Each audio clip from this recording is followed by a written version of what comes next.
This is the Wansview B3 1080p battery powered camera.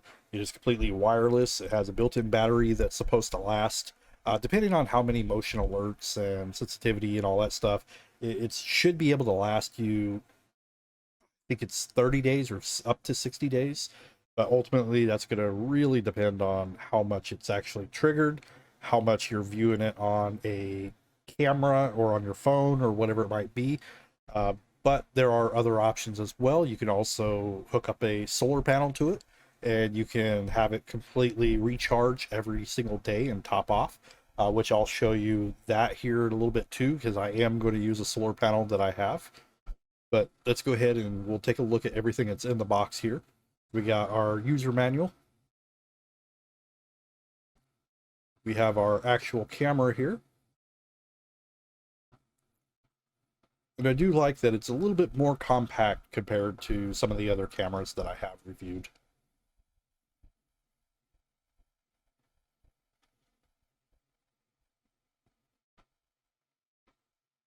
All right, so we'll take a look. We need to pull off our little stickers and everything here. You can see that it has the little motion control or motion sensor along with light sensor there, the little bubble there in the center.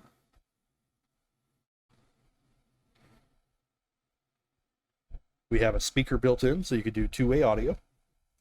You can mount it on something. Down here at the bottom, we have where we could plug in a micro USB, a micro SD card, so you can do your storage. It is also capable of doing cloud storage, but you will have to pay a monthly price to be able to do the cloud storage. At least with the SD, you can do that for free. And then in here, we have our mount. And we have our micro USB cord, which it's a pretty long cord. And we have a couple plugs to seal it up.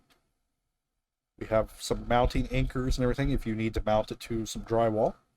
And then we have another type of cover here as well. So it looks like one cover is for the micro USB to be plugged in, and then the other one is just to completely seal it off. So if you put that in there, it's going to cover up everything and keep moisture and everything out while you have it plugged in. All right, now we can go ahead and start getting it set up. I'm going to plug it into a battery pack. Anytime I go to set up these cameras, I like to do the battery pack. That way I can have it all set up before I ever mount anything. You're going to scan the QR code that's there. You're going to need to install the app, which I should already have the app since it's Wansview, and I have done a couple of their other cameras in the past. Yes, I do.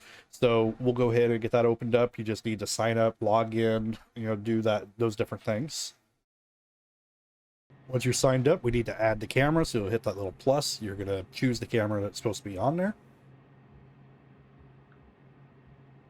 Now what we need to do is we need to turn on the camera itself. It's this little button here at the bottom. We got a red light, and we got the little like night vision LEDs lighting up there. Now we can go ahead and work on getting it set up the rest of the way. You need to set up the Wi-Fi on it, so we'll do that here really quick. Next, you're going to get a QR code, which you're going to scan that with the camera itself. QR code scan is successful. Now we just let it do its connection. Wi-Fi is connected. And that's pretty much all you have to do to get it connected. Start using the camera now. Wansview definitely makes it very easy to connect our cameras. All right, it's connected. Didn't take too long. You just name it and then click OK. And if you want to update any passwords or anything, skip all that, close it. Okay, so we should be able to get some image now.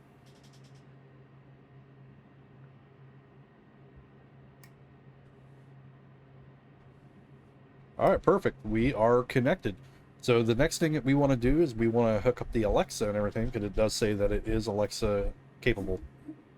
All right, so setting up Alexa should be pretty easy to do. It is for all these other ones. We need to go to our Alexa app and then add to our devices. And then we need to add a device. You're going to go to the camera. And then just look for Wansview. It should be on the list.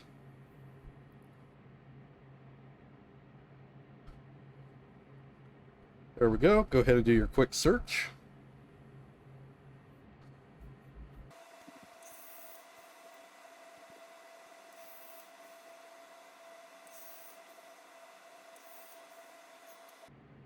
All right, perfect. Camera has been found. We could go ahead and get it added to a group and everything, and then it should be working just fine once we get that set up. And I'm going to be adding it to my porch. Alexa, show me front door. Okay.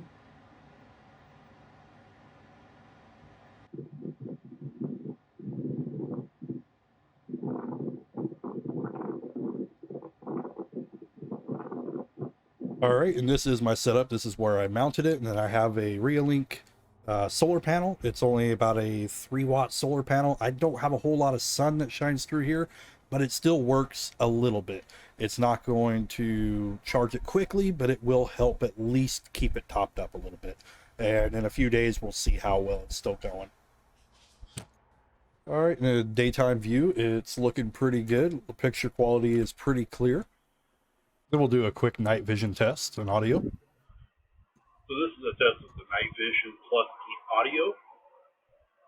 I got people looking at me a little funny, so I'll keep it kind of short, but this is just a quick test for it. As you can see, the night vision is pretty decent. All right, let's go ahead and dive into the app a little bit. Night vision was pretty decent, but the picture quality was a little grainy and the audio could have been a little better.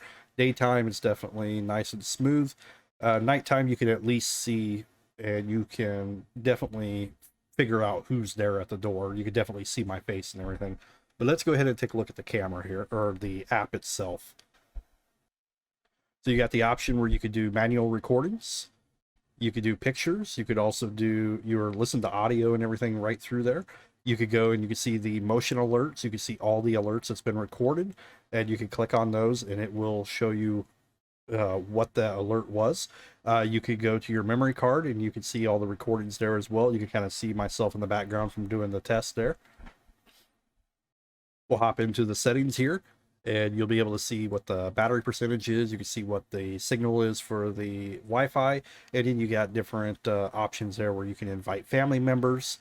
So you can invite different people where they can also view it. You got some advanced settings that has a few different things in there that you can play with. So like your image rotation, all that different stuff. You could also do 60 hertz, 50 hertz.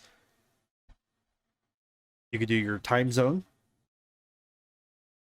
Then you can do your sensitivity levels. That's going to really depend on how much movement you get in your area, or if you got animals or anything like that. So you may have to play with that on your own. And then of course you can see your memory card, see the capacity, you can format it and everything right here. So the settings are somewhat a little more basic when it comes to the app, but it has everything that you do need. It also has a built-in diagnosis where you can diagnose any kind of issues there.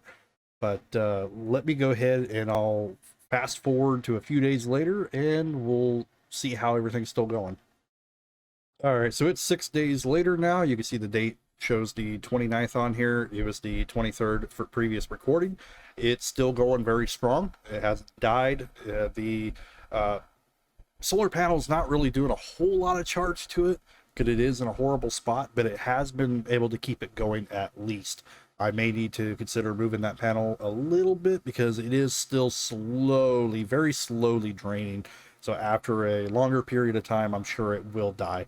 But overall, the camera's been working great. I haven't had any disconnects or any issues with it. It works great with the Alexa. It works great with the app. And this has become my front door camera. It's the one that I'm actually going to stick with now.